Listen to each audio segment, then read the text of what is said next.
그리스도인의 삶이 정말 온전한 모습을 갖추지 못하는 이유 중에 하나는 한 개인이 복음을 이해하는 데 있어서 의롭다함을 받았다는 칭의라는 사실과 의롭다함을 받은 사람이 거룩하게 살아가야 된다는 성화의 문제를 하나로 통합시키지 못하는 데에 기인한다. 그렇게 우리는 해석을 합니다. 분명히 말씀을 드리지만 모든 그리스도인들은 칭의와 성화에 대한 완전한 이해 없이는 온전한 신앙생활 하기가 불가능하다라고 합니다. 그러나 이 둘에 대한 완전한 이해는 우리 입장에서는, 우리 연약한 우리 입장에서는 참 도달하기 힘든 목표이기도 할 것입니다. 의롭다함을 받은 사람들이 성화되어야 하는 것이지만 칭의의 수준에 만족하고 현실에 안주해 버리면 성화는 사라지고 마는 것입니다. 특별히 요즘에 우리 주변에 저를 비롯한 여러분들 모두 포함한 그리스도인들이 정말 거룩한 삶을 살지 못하는 것, 이것이 한탄하는 수준에 있는 것이 아니라 정말 하나님 마음을 아프게 하는 것이겠구나 하는 생각을 해봅니다. 그런 측면에서 우리는 사도 바울이 의롭다함을 받은 사람들의 삶을 염려하면서 이들을 좀 더 거룩한 경지로 끌어올리기 위해서 이들을 좀 자극해야 되겠다. 이들을 좀 도전심을 좀 심어줘야 되겠다고 하여서 좀 더 열심을 내라는 차원에서 그런 도전적이고 자극적인 질문을 던졌는데 그것이 바로 저는 로마서 6장 1절과 2절의 말씀이라고 봅니다. 한 번 더 찾아서 읽어보겠습니다. 이 구절을 경구 삼아서 오늘도 좀 도전하는 마음, 좀 자극을 받아서 내 신앙생활이 정말 하나님이 바라시는 그 거룩한 삶을 살지 못한다는 그 반성과 회개의 마음을 담아서 한번 읽어보겠습니다. 시작. 그런즉 우리가 무슨 말을 하리요? 은혜를 더하게 하려고 죄에 거하겠느냐? 그럴 수 없느니라. 죄에 대하여 죽은 우리가 어찌 그 가운데 살리요? 역사적으로 그리스도인들이 삶에 대해서 서로 상반된 두 가지 패턴이 늘 존재해 왔습니다. 하나는 칭의를 받았으니까, 난 의롭다함을 받았으니까 이제 더 이상 구원에 대해서는 염려할 필요가 없어. 이제 아무렇게라도 살아도 돼. 좀 즐기자. 엔조이파.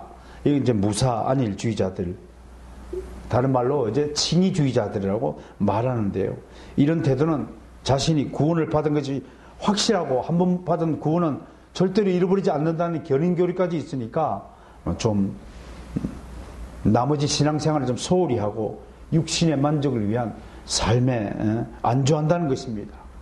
이들은 복음의 내용과 핵심을 이신칭의에서만 주로 찾는다는 단점이 있습니다. 그래야 칭의가 어떻게 성화로 발전해야 되는 데 대해서는 별로 관심이 없어요.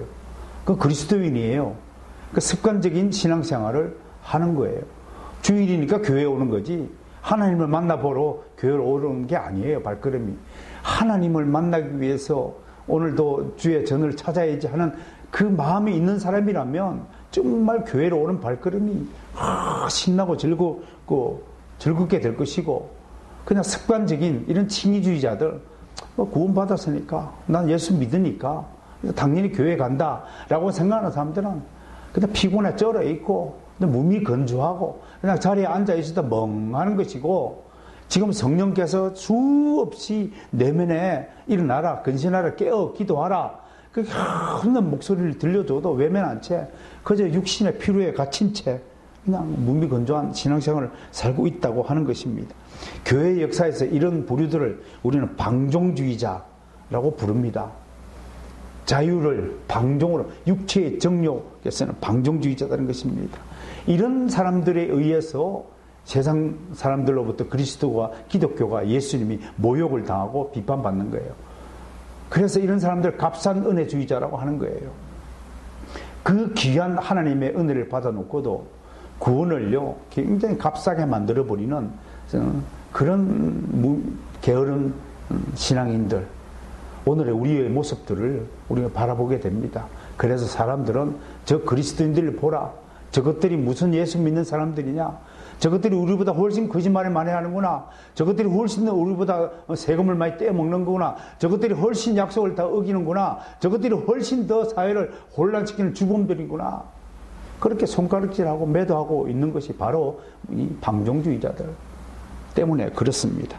다른 하나는 이런 사람들이 꼴보기 싫다고 정 앞에 사람들과 정반대적인 입장에 서 있는 사람들, 이 도덕주의자들입니다. 엄격한 윤리주의자들입니다.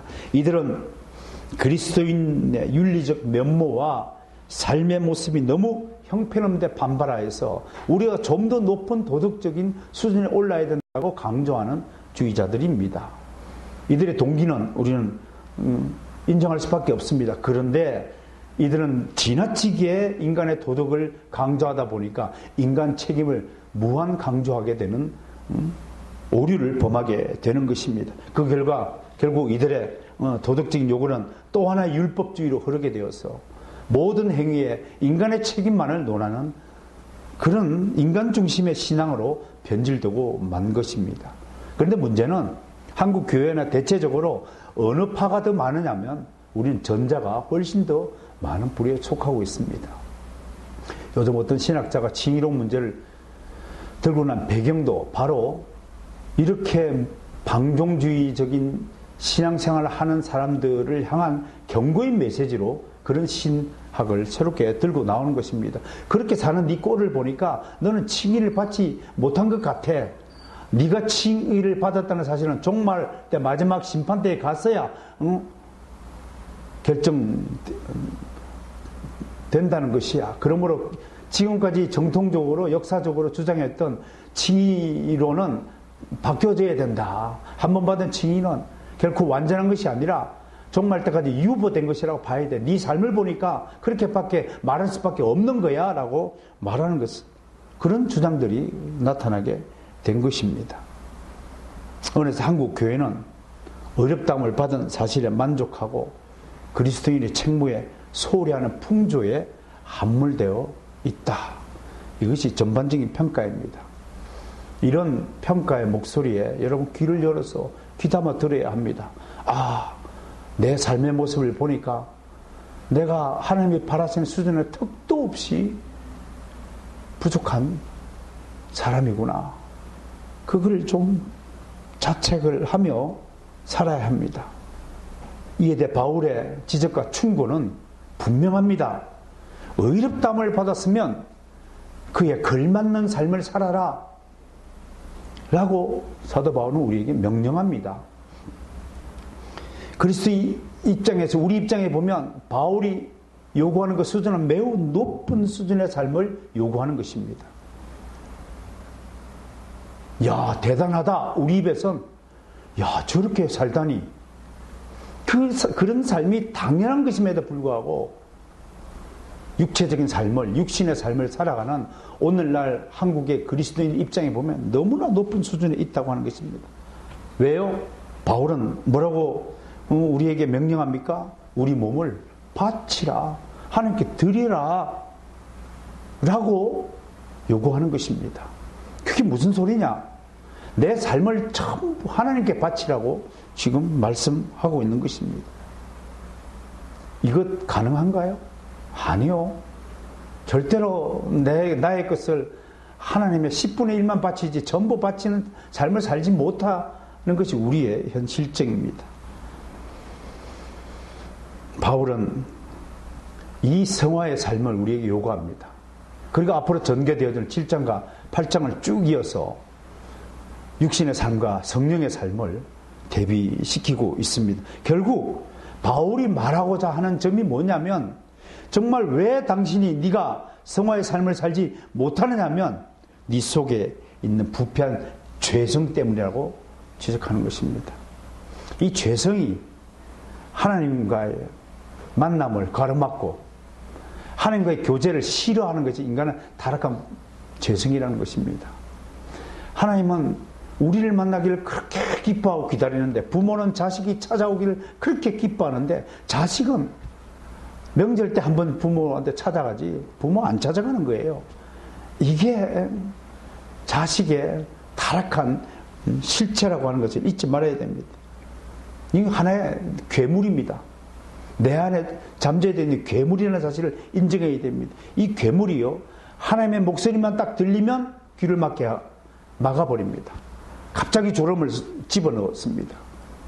이걸 기도로 막지 않으면 예배 드리기 전에 하나님의 목소리가 들리기 딱 되면 이 괴물은 쫙 발동해서 귀를 막아버립니다. 몸에 피곤의 주사약을 집어넣어서 쫙 졸리게 만들죠. 그럼 그냥 나가 떨어지는 겁니다. 왜? 기도하지 않았기 때문에. 그 괴물이 내 귀를 막기 전에 내가 먼저 기도로 철장을 쳐야 됨에도 불구하고 기도하지 않았기 때문에 졸리는 거예요. 피곤해지는 거예요. 저도 경험한 바 있습니다. 몇 날씩 금식 기도를 할 때 오히려 더 영혼 맑아지는 경험을 했습니다. 그런데 맛있는 걸 많이 먹고 충분히 누렸을 때 내 육신은 하나님의 목소리에 점점 멀어져 가는 것을 저는 경험한 바가 있습니다.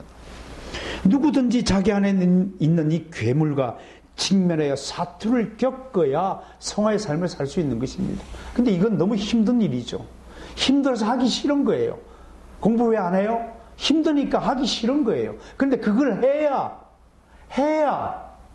온전함에 바라는 목표지점에 도달하는 거잖아요. 공부하기 싫으면 놀면 돼요. 그러면 망하는 거죠. 그건 자기 책임이죠. 그러므로 그리스도는 우리를 그냥 어렵다고만 선언하신 분이 아니라 우리를 어렵게 만드시는 분이라는 사실을 잊지 마셔야 됩니다. 인간의 입장에서, 우리 입장에서는 어렵게 되는 삶을 살아야 되는 책임이 있는 거지만, 또한 우리가 그 책임을 다할 때 하나님께서 우리를 어렵게 만들어주시는 분이라는 사실입니다. 이 사망의 몸에서 나를 건져내시는 분이라는 그 표현대로 그리스도는 우리를 거룩한 삶으로 이끌어 가십니다. 우리는 끝까지 반대 방향으로 마치 소를 물가로 가서 물을 먹이려고 하는 주님의 모습을 우리 상상하게 됩니다. 우리의 죄악된 삶의 종식을 위해서 그리스도께서 우리 안에서 성령으로 내주하시면서 우리로 하여금 죄와 적극적인 투쟁을 하도록 독려하시고 도와주시는, 그렇게 일하시고 계시는 중이라는 것입니다. 우리가 잠잘 동안에도 주님은 깨어서 우리를 위해서 일을 하신다는 이 놀라운 주님의 은혜를 생각해 보세요. 우리가 어떻게 잠시라도 졸 수 있겠습니까? 우리가 어떻게 잠시라도 부모님이 그 피땀 흘려 벌어둔 돈 가지고 학원비 되고 수업료 되고 대학 등록금 되는데 어떻게 수업 시간에 졸 수 있단 말입니까? 나는 돈이 아까워서 졸 수가 없어요. 여담입니다만 저는 부모님 덕분으로 대학교 등록금 1원도 한 번 지원받지 못했던 사람입니다. 한 푼도요. 우리 다닐 때는 대학교 교복이 있었습니다. 대학교 교복을 입학식도 입지 못해서 나 혼자 뜬그러니 청바지 낡아뜨린 옷 하나 입고 잠바, 군복, 그때 군복이 잠바에 장교 그거 하나 있었는데 그거 입고 내 입학 사진 보면 그게 하나 달랑 있어요. 그때 얼마나 깨져서 말랐느냐면 제가 68kg 나갔으니까 이 덩치에 얼마나 삐쩍 말랐겠습니까? 이 작은 눈이 흠뻑 들어가 있는 모습이었습니다. 저는 제 수업료를 벌기 위해서 무려 30개 이상의 아르바이트를 했습니다. 매일같이 일을 했었어야 됩니다.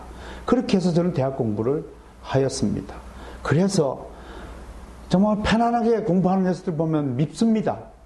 정신적인 상태가 정 마음에 들지 않아서 못마땅해서 패주고 싶어요. 솔직히 말했어요. 이렇게 좋은 환경에서 공부하는 녀석들이, 그런데 그리스도를 믿고 회심하고 정말 목회자로서 삶을 살면서 나는 크게 깨달은 것이 하나 있습니다. 편할수록 이게 망하는 거구나. 편하시고 망하는 거구나. 자식들 편안하게 키우면 그거 자식 망하게 하는 지름길이구나. 응? 나는 우리 교회 청년들이 정말 현실이 안주하고 그렇게 몸이 건조하고 엉터리 같은 가치관을 가지고 엉터리 같은 주장을 하며 사는 꼴을 난 절대 용납하지 않을 것입니다. 아래기업교에 있는 이상요. 여러분들 늘 근신하고 깨어 기도하며 도전하고 자기 자신을 십자가에 몸을 쳐서 복종시키는 그런 멋진 그리스도인들이 될 것을 요구합니다. 제가 부모가 만약에 저의 등록금을 보태주고 편안하게 지냈으면 오늘의 최다한 목사는 아마 이 자리에 서 있지 못할 것이라고 저는 감히 생각을 합니다. 제가 고생했던 얘기를 뭐 이런 시간에 괜히 꺼내는 것은 그 고생을 여러분 따라서 하라는 뜻이 아닙니다.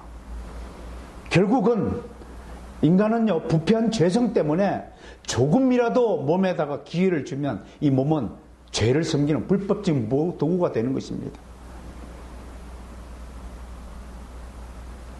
저에게도 자식이 있습니다. 나는 그들이 그리스도 안에 있지 않았을 때는 얼굴도 보지 않겠다고 선포한 바가 있습니다. 나는 하나님을 위해서라면 모든 것을 다 불사할 수 있는 용기와 각오가 되어 있습니다. 지금이라도 죽으라면 죽어야 되겠죠. 바울의 목소리를 들어야 됩니다. 비록 이 서신은 로마에 살고 있는 성도들을 향한 것이지만 이 수신자의 무리에는 우리가 빠지지 않습니다. 바울은 계속해서 우리가 법적인 신분을 설명하고자 애를 씁니다. 오늘은 다시 율법에 대한 설명을 하고 그 율법의 목적과 한계에 대해서 비유를 들어 설명을 합니다. 그럼 다시 초대교회로 한번 돌아가 봅시다. 초대교회 사람들에게서 초대 기독교 공동체에서 가장 큰 논쟁점이 두 가지가 있었어요. 잘 알다시피 첫 번째 논쟁점은 사람들이 어떤 조건으로 하나님의 백성이 될 수 있느냐 하는 문제였어요. 이건 이 문제를 해결하기 위해서 유대인들은 자꾸 이방인들에게 할례를 받아야 하나님의 백성이 된다라고 하니까 예루살렘 공회를 열어서 사도 바울의 주장대로 오직 믿음으로 구원을 받는다는 이신칭의론을 예루살렘 공회에서 베드로와 야고보 사도도 인정하고 그거를 우리 공식화했습니다. 이 문제 해결이 됐어요. 근데 두 번째 문제예요. 어떻게 사느냐 하는 것입니다. 즉 유대인들 입장에서는 그리스도인이 되었지만 여전히 율법이 내 삶의 원리가 되느냐 안 되느냐 이 문제가 논쟁거리 중에 하나였다고 하는 것입니다. 자 보세요. 사도 바울이 로마서에 있는 유대인들에게 편지를 썼습니다. 그리고 이렇게 말하는 거예요. 이제 율법은 필요 없다. 더 이상 너희는 율법 아래에 있지 않고 은혜 아래에 있다라고 얘기한 거예요. 그러면 그걸 듣는 유대인들은 율법을 정말 신주단처럼 생각하는 유대인들의 입장에서는 충격적인 발언인 거예요. 뭐라고? 하나님이 분명히 이스라엘 백성에게 영원한 규례로 율법을 주었는데 이제 율법을 지키지 않아도 된다고? 그런 의문이 반발이 있는 거예요. 그래서 사도 바울은 쉽게 얘기해서 1장부터 5장까지는 사람이 어떻게 구원을 받는가 하나님의 백성이 되는가를 논술했다면 이제 6장, 7장, 8장에서는 구원받은 백성이 무엇을 근거로 살아야 하는가 그 율법이냐 또 다른 한 법 성령이냐를 따지는 거예요. 답은 성령의 법에 따라 살아야 된다고 주장하는 것입니다. 그럼 여러분 1세기 때 이 편지를 받는 유대인들 입장에서 뭐라고? 성령의 법이라고? 그런 게 어디 있는데 성령의 법을 좀 보여줘봐. 그렇게 말하는 것은 당연한 것 아니겠습니까? 지금 보세요. 율법만 지키고 살아왔던 그들이에요. 평생 유교주의에 빠져왔던 뼛속까지 유교주의로 살아왔던 한국인들이 어느 날 갑자기 복음을 듣고 그리스도인으로 되었어요. 그런데도 여전히 삶의 원리가 뭐예요? 유교예요. 유교. 여전히 삶의 원리가 가족들 명절 때 만나야 돼요. 유교예요. 여러분 그리스도인의 삶의 원리는 명절 때 어디로 모여야 됩니까? 어디로 모였어요? 예루살렘 성전을 모였지 자기 집으로 친척들 모였나요? 여전히 그리스도인이라면서요. 여러분 잘 생각하셔야 돼요. 우리죠. 근데 여러분들의 삶의 형태, 삶의 철학의 근거는 뭡니까? 유교입니다. 도교입니다. 철저하게 유교주의입니다. 철저하게 부모에게 효도하는 효도주의입니다. 그게 중심이에요. 우리 가족 중심이에요. 가족끼리 다 모여요. 그러나 기독교는 가족끼리 모이는 것을 허락지 않습니다. 기독교는 성전으로 다 모여요. 왜? 하나님의 백성이 가족이니까요. 완전히 다르죠? 그럼에도 알면서도 여러분들은 절대로 변하지 않을 거죠? 절대로 안 변해요. 왜? 뼛속까지 유교주의라니까. 그러면 바울이 뭐라고 바울의 충고를 여러분들이 따르고 있었은가요? 아니잖아요. 생각해 보세요. 오늘 로마서를 우리 강의합니다. 로마서를 듣는 유대인들이 우리가 지금 꼭 같은 입장이에요. 바울이 절규합니다. 제발 그렇게 살지 말고 지금까지 가지고 있던 율법이라는 그 삶의 원리를 버려라. 율법에 대해서 이미 죽었다 라고 선포하는 거예요. 유교를 버려라. 아무리 강조해도 교회 바깥에 나오면 안 해요. 안 해요. 모든 가족들이 자기 가족들 사이로 돌아가는 겁니다. 왜? 머릿속에는 내가 하나님의 백성이라는 사실을 목사가 떠드니까 계속 알긴 알겠는데 몸은 여전히 유교주의화 되어 있는 거예요. 각자 집에 돌아가면 자식을 키우는 방식이 성경적인 것이 아니라 전부 유교주의예요. 유교주의로 자식을 키워요. 이제 이해가 되십니까? 바울이 왜 이렇게 소리를 지르는지 저는 이것을 절규라고 생각합니다. 우리들은 제발 더 이상 주님께서 배하신 율법에 얽매이지 말고 주님이 주신 새 생명과 자유를 가지고 주님과 연합하여 새로운 삶, 하나님을 영화롭게 하는 하나님의 백성다운 삶을 살자고 지금 절규하고 있는 것입니다. 여러분 들리시나요? 그래도 다시 돌아가면 여전히 기존의 방식대로 여러분들 사실 것입니다. 왜? 나는 예상합니다. 여러분들 어떻게 살지요? 그러면서 입으로는 난 그리스도인이라고 말합니다. 왜? 교회 나서 예배 드리니까요? 왜? 성경을 끼고 읽으니까요? 기도하니까요? 천만에요. 삶이 변하지 않는다면 여러분들은 자기 스스로 자신의 칭의를 의심해 보라고 지금 말하고 있는 것입니다. 바울의 절규는 우리에게 성화를 요구합니다. 성화는 완전히 그리스도화되는 것입니다. 완전히 성경화되는 것입니다. 유교적 문화를 버리고 기독교 문화와 기독교적 가치관으로 완전히 사람이 바뀌어지는 것을 말하는 것입니다. 저는 변화했다고요? 아니에요. 저도 절반밖에 변하지 않았을걸요. 아마도 생각하는 것 전부 다 이게 얼마나 어려운 문제인가를 여러분 아셔야 됩니다. 바울은 12장 1절에서 너희 몸을 산제사로 드려라. 이것이 영적 예배니라고 우리에게 말씀했습니다. 잘 알죠? 그런데 너희 몸을 드려라. 그것이 정말 무슨 뜻인지 실제로 내가 그 교훈을 따르고 있는지에 대해서는 아무도 장담할 수 없는 것이죠. 그렇지 않나요? 저도 그렇습니다. 너희 몸을 어떻게 드려요? 어떤 목사님은 이렇게 강하게 얘기합니다. 한국 교인들에게는 너희 몸을 드리는 것은 네 재산을 다 바치라. 그 영적 예배니라. 그러면 다 돌아선다고 얘기합니다. 말도 안 돼요. 또 교회 건축한다고 또 돈 내라는 소리구나. 그렇게 이해하는 것이 한국 교회 성도들의 수준입니다. 물론 그렇게 했기 때문에 그런 생각을 하게 되었겠죠. 오늘 본문에서 바울은 성화의 삶을 출발하는 시작점부터 율법을 다시 꺼내드린 것입니다. 여러분 제가 설명했듯이 왜 율법을 다시 꺼내는지 이제 이해가 되십니까? 사도 바울은 본문에서 율법의 문제를 부부관계에 비교해서 얼마나 여러분들이 얼마나 유교주의를 버리지 않으면 이렇게 또 율법을 꺼내들여서 수없이 율법을 버리라고 하는 것입니다.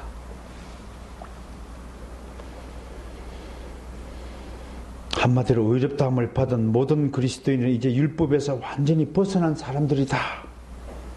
그럼에도 법 아는 자들, 유대인들은 계속해서 법 아래에 사람들을 묶고 들어갑니다. 자기 자신을. 얼마나 심각한지 오늘 이 시간 하나님의 말씀을 들으시고 여러분 진지하게 자기 자신의 가치관과 행위 규범, 삶의 원리들에 대해서 점검하고 따져 보아야 할 것입니다. 내가 얼마나 유교적인 사람인가, 기독교적인 사람이 아니라 내가 얼마나 우리 한국 고유의 민족주의자인가를 따져봐야 할 것입니다. 아마 우리 가운데도 바리새인들이 많을 것입니다. 뭐 그렇게까지 따라가야 될 필요가 있을까? 율법 최고주의를 부르짖는 자들을 사도 바울은 법 아는 자들이라고 비꼬아서 말하고 있습니다. 이들은 율법을 하나의 무기로 사용하면서 사람들의 개종을 반대하고 복음의 진리를 가로막는 자들입니다. 바울은 1절에서 이들에게 너희가 알지 못하느냐? 하고 오늘 대묻고 있습니다. 이것이 일종의 질책성 힐문입니다. 다시 말해서 너희가 당연히 알아야 되는 것인데 너희가 알지 못하느냐? 이 질문 나에게 해야 됩니다.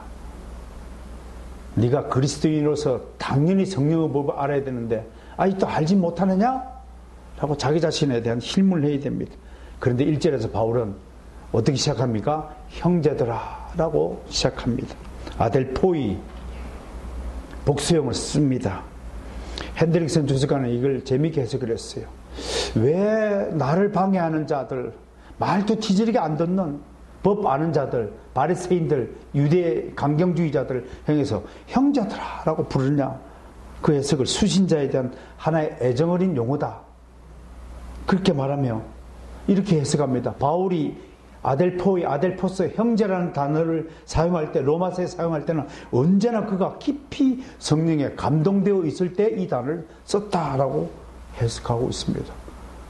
얼마나 로마서를 다 분석을 하고 깊이 있게 연구했으면 이런 분석 결과가 나오는지 저도 깜짝 놀랐습니다. 우리는 바울이 로마 교회의 어떤 교인들이 은혜로만 구원을 받는다는 교리에 의심을 가지고 있다는 소식을 들었으므로 이런 표현을 통해서 그들을 부드럽게 대하려는 의도를 가지고 있다. 오늘까 말에 대해서 오늘 제가 염두에 두었습니다. 저는 이 부분을 읽고 참 말이라는 게 좀 다르고 다르구나.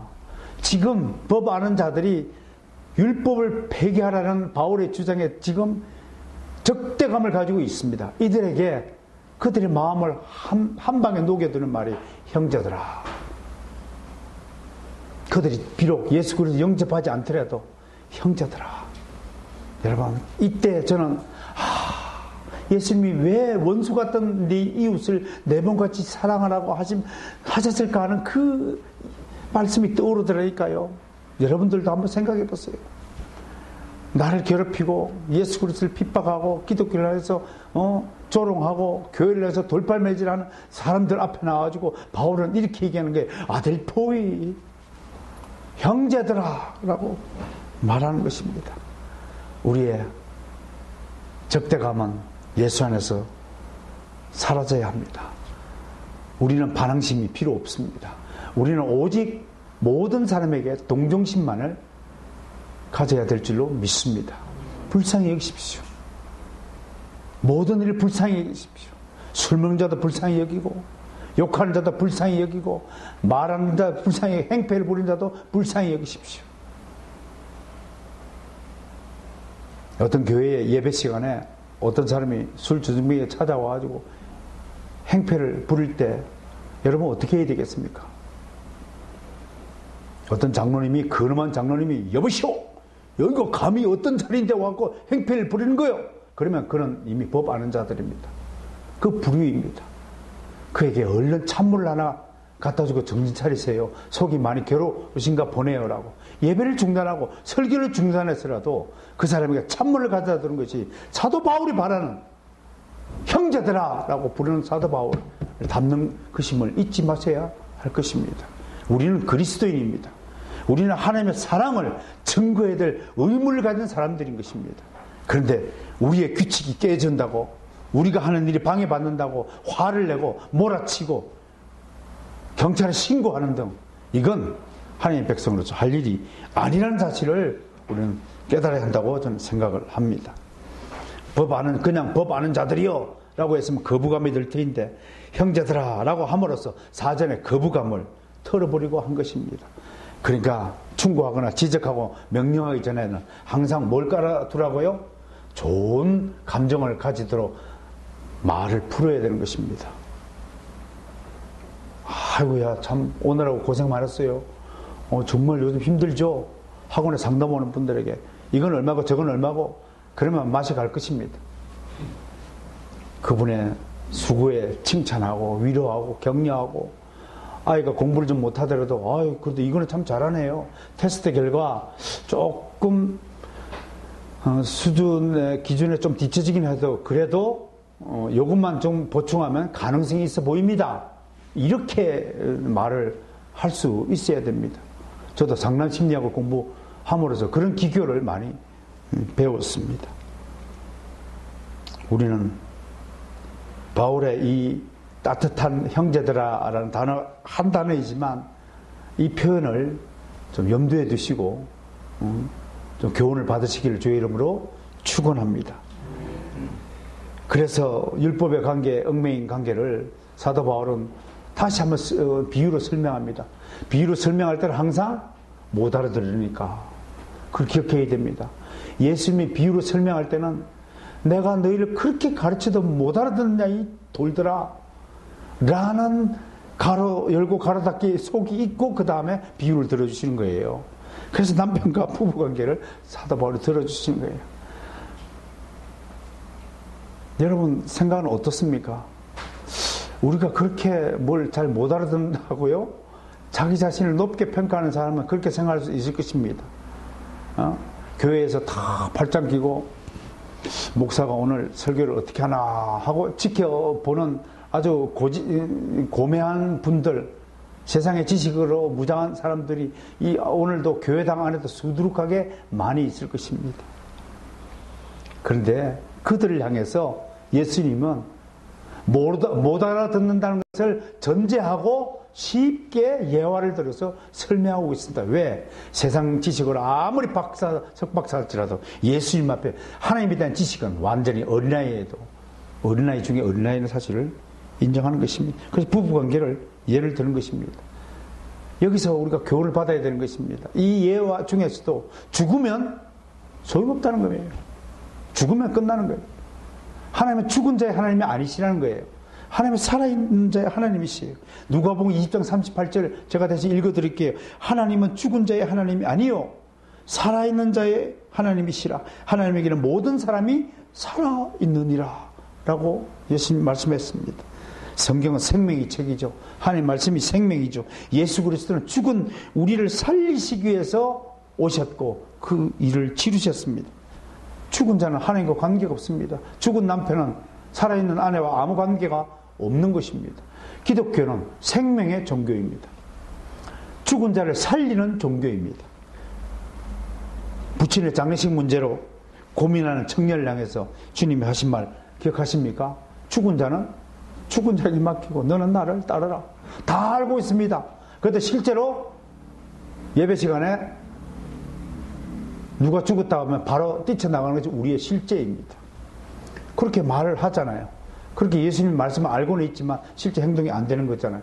그걸 지금 놓고 성화의 문제로 다루고 있다는 거예요. 성화는 여러분 예수님의 가르침이 유교의 가르침을 전부 몰아내고 그 자리에 예수님의 가르침이 자리 잡는 것을 성화라고 정의할 수 있는 거예요. 머리에만 잔뜩 있던 예수님의 가르침들이 내 몸에 전부 다 육화되는 것이 성화 방식이라고 할 것입니다. 자동 반사적으로 성화된 사람은 자동 반사적으로 길을 가다가 넘어질 뻔하면 엄마나 어머니 아버지 그러면 이제 골치 아픈 거예요. 엄마야 그러면 아직도 성화되지 못한 사람이라고 말하는 거예요. 위급할 때 아이쿠 아버지 하나님 이게 나와야 자동 반사적으로 나와야 이게 성화가 되었다는 거예요. 자동 반사 온몸에 하나님 그리스도가 보혈이 차져 있다는 것입니다. 천국은 죽은 자가 가는 곳이 아닙니다. 산 자가 하나님을 따르는 법입니다. 그러면 성도는 죽은 것에 연연하면 안 됩니다. 그렇다고 죽음의 문제를 가볍게 보자는 것이 아닙니다. 우리는 살기 위해 투쟁하고 살기 위해 하나님과 함께 하는 것입니다. 그것을 바울이 어떻게 표현합니까? 4절을 보세요. 우리는 그리스도의 몸으로 말미암아 율법에 대해 죽임을 당했다고 말합니다. 율법은 죄의 몸을 올가면 포성줄입니다. 그 포성줄로 인해 우리는 더 이상 죄를 짓지 못하게 되었습니다. 그런데 이제 자유함을 받았어요. 감옥에 나온 사람이 더 이상 수갑을 잘 필요가 없듯이 수갑 풀으라고 지금 얘기하는 것입니다. 수갑을 풀고 살아도 된다고 얘기하는 것입니다. 더 이상 이제 수갑을 푼 사람은 감옥의 법에 따라 살 필요가 없고 세상의 사회법에 따라서 살면 된다고 하는 것입니다.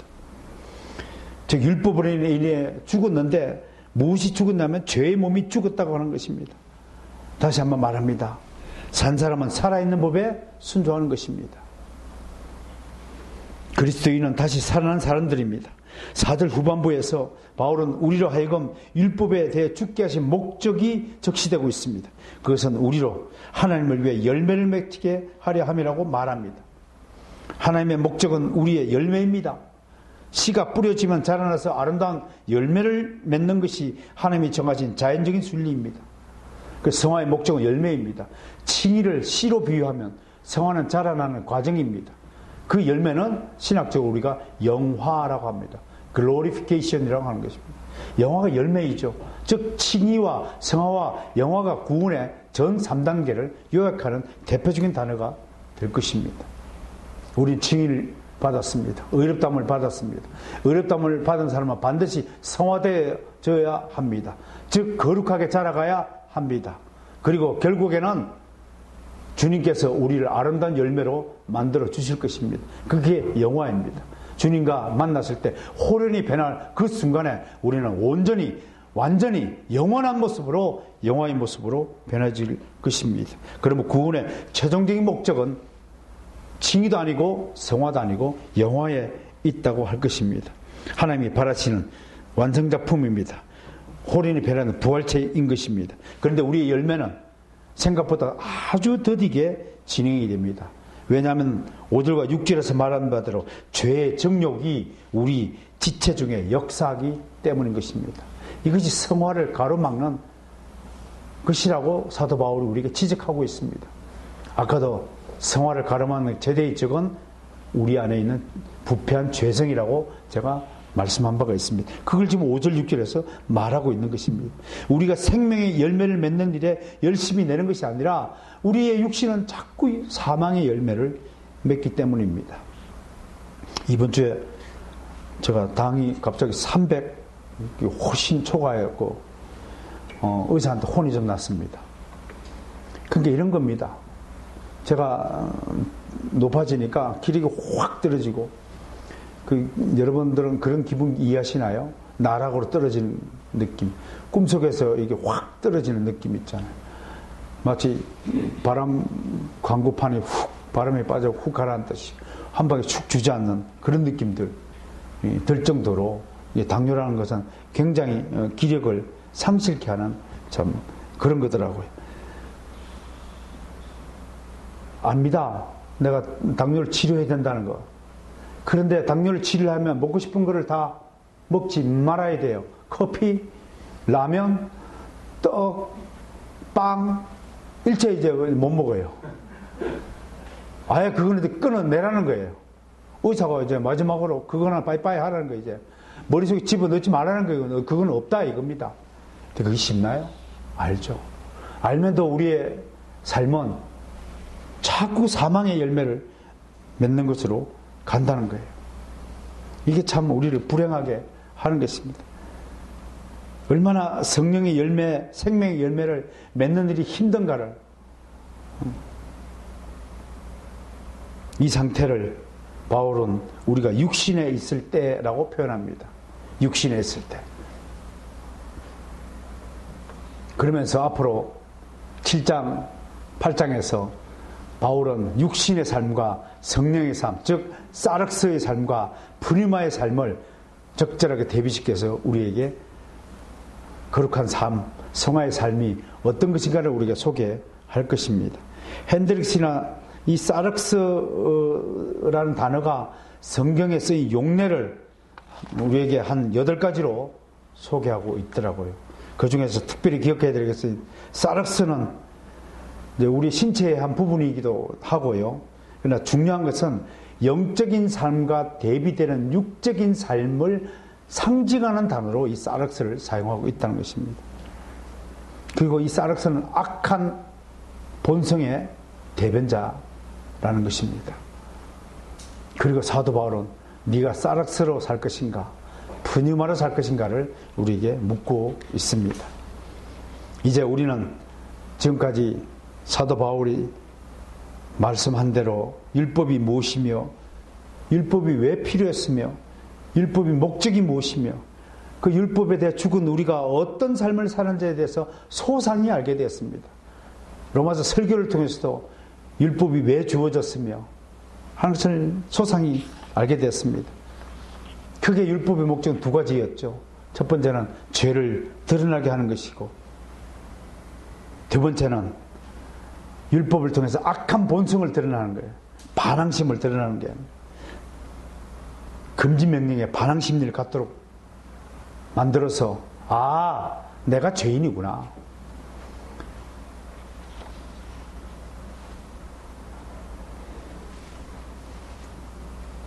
그걸 깨닫게 하기 위해서 율법을 주셨다고 성경은 설명하고 있습니다. 그러면 7절에서 바울은 하나의 작은 결론을 내립니다. 문제는 율법이 아니라 율법이 문제가 아니라 내가 문제라는 것이에요. 율법이 죄가 아니라 내가 죄인이라는 것이에요. 그런데 사람들은 자꾸 율법을 무거운 짐으로만 여긴다는 것입니다. 자꾸 하지 말라고 나를 구속하고 나의 행동을 억제시키며 율법이 원수처럼 여겨진다는 거예요. 하지 말라고 그러니까 타락한 본능은 하지 말라고 그러면 그러면 되는데 대부분의 거의 모든 인간은 하지 말라고 그러면 반항심이 생긴다는 거예요. 그게 타락한 거듭나지 못한 결정적인 증거라고 하는 것입니다. 물론 거듭난 우리도 자기가 하기 싫은 것을 시키면 싫어하는 것이 당연하겠죠. 율법대로 사는 것이 싫은 거예요. 그래서 율법에다 핑계를 대는 거예요. 그러나 바울은 율법이 죄냐? 아니다. 너희가 죄인이라고 말하는 것입니다. 부패하고 타락한 인간은 어떤 규율 아래 살기를 거부합니다. 다른 존재의 간섭과 지배, 통치 아래에서 사는 것을 거부하죠. 타락한 인간의 본성은 늘 자기 마음대로, 자기 좋을 대로, 자기 중심적으로 살고 팝니다. 어떻게 하면 꾀를 냅니다. 율법대로 사는 것, 하나님의 법대로 살기를 거부하는 겁니다. 어떻게 하면 예배를 빠질까 핑계를 대고, 어떻게 하면 공과 공부를 빠질까 핑계하고, 어떻게 하면 교육 공부를 빠질까 핑계하고, 그렇게 하고 거짓말로 핑계대고 갑니다. 하나님은 근데 모르는가 다 알고 있습니다. 여러분 시험 문제 틀린 답을 적은 학생의 답을 동글뱅이 치면 어떻게 됩니까? 이제 뇌물 받았거나 그래가지고 시험 부정 사건에 걸려서 다 날아가죠. 여러분 틀린 거 쓰면 하나님이 쫙 껐습니다. 정답을 썼을 때만 동그라미를 칩니다. 그건 법입니다. 여러분들이 하나님의 법대로 산다는 것은 뭐 명문화대로 당장 내 앞에 뭐 손익이 있거나 그런 게 아니에요. 세상의 법은 안 지키면 금방 벌이 떨어지지만 하나님의 법은 나중에 쌓았다가 적지적소에 보상을 하십니다. 예배를 빼먹고 핑계를 대고 거짓말하고 본인이 알잖아요 거짓말인지. 근데 본인이 알기 전에 누가 먼저 알까요? 하나님이 내가 거짓말했다 핑계댔다 깨부렸다 이미 아시는 거거든요. 이미 아시면 내가 정작 필요할 때 하나님의 도움이 필요할 때 삭감된다니까요. 그게 신상필벌의 법칙인 것입니다. 하나님은 그런 점에서 엄중하신 분이시잖아요. 자기 마음대로 한번 살아보세요. 자기 좋은 것만 골라서 한번 해보세요. 나중에 어떻게 되나? 그건 말할 필요가 없어요. 내가 겁주는 게 아니잖아요. 하나님은 반드시 기억하십니다. 현대인들이 모두 지금 이런 인생들이라는 것입니다. 조금이라도 자기 영역이 침범되고 자기의 유익에 손해가 발생하고 어려움에 직면하면 완전히 돌변하여 상대를 공격하고 물어뜯습니다. 그런 점에서 현대인은 과거 사람들보다 훨씬 더 잔인하고 몰인정하고 이기적이며 무례한들입니다. 점점 인간이면서 도덕적인 수준이 떨어지죠. 양심이나 예전을 찾아보지 못해요. 그 짐승과도 같은 존재로 전락하고 있어요. 짐승에게는 없는 단어 5개가 있다고 합니다. 첫 번째, 양심이 없어요. 두 번째, 양보하지 않아요. 세 번째, 봉사하지 않아요. 네 번째, 희생하지 않아요. 다섯 번째, 헌신하지 않아요. 이걸 코코 세사데라고 해요. 앞그림자만 따가지고요. 콘사이언스, 양심이 없어요. 컨세슨, 양보가 없어요. 서비스, 봉사가 없어요. sacrifice, 희생이 없어요. devotion, 헌신이 없어요. 그래 앞에서 두 글자를 따가지고 코코사데라고 말합니다. 코코세사데, 따라서 코코세사데. 이 바람이 짐승울음 소리 같지 않아요? 코코세사데. 짐승울음처럼 된다고 해서 짐승울음 소리를 빗대어서 현대인들을 이렇게 이야기합니다. 특징 중에 전부 이기적인 존재로, 자기 존재로 다 변했다는 것이에요. 최근에 영어 아르바이트 학생을 구하는데 면담을 해보면 하나같이, 심지어 교회를 다닌다고 하는 녀석들마저도 하나같이 자기중심적으로 해야 돼요. 이렇게 무섭디다. 끝나고 나면 교사일지를 써야 되는데 교사일지 쓰는 시간은 누가 값을 계산하나요? 그래요. 난 놀랐습니다. 교사일지를 쓰는 시간, 그거는 10분 연장되면 10분의 값을 주나요? 아르바이트를 주나요? 라고 얘기해요.